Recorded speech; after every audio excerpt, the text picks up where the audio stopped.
Assalomu alaykum. Hurmatli kanalimiz mehmonlari hamda obunachilari. Kanalimizga xush kelibsiz. Siz bilan eng so'nggi sport yangiliklarini yetkazib beruvchi FIFA 90+ kanali.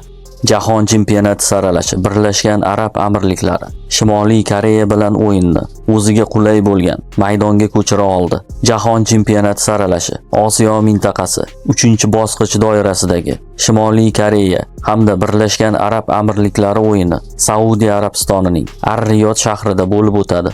Shunday qilib Birlashgan Arab Amirliklari Shimoliy Koreya bilan safar o'yinini o'ziga qulay bo'lgan maydonga ko'chira oldi. Jahon chempionati 2026 saralashi Osiyo mintaqasi 3-bosqich doirasidagi 7 hamda 8 tur o'yinlari 20 hamda 25 mart sanasida start oladi. 7-turda O'zbekiston terma jamoasi Qirg'iziston termasiga qarshi maydonga tushadi.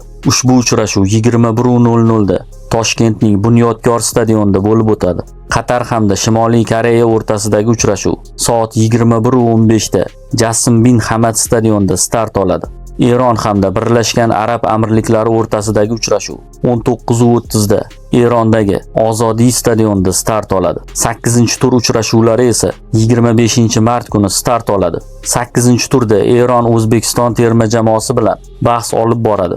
Ushbu uchrashuv 19:30 da Tehrondagi Ozodiy stadionida bo'lib o'tadi. Shimoliy Koreya hamda Birlashgan Arab Amirliklari o'rtasidagi uchrashuv esa soat 21:15 da Saudiya Arabistonining Shahzoda bin Fahd stadionida bo'lib o'tadi. Qirg'iziston hamda Qatar terma jamoalari o'rtasidagi uchrashuv esa soat 19:45 da Bishkekdagi Omurzakov stadionida start oladi. Har ikkala uchrashuvda O'zbekiston terma jamoasiga omad va g'alaba tilab qolamiz.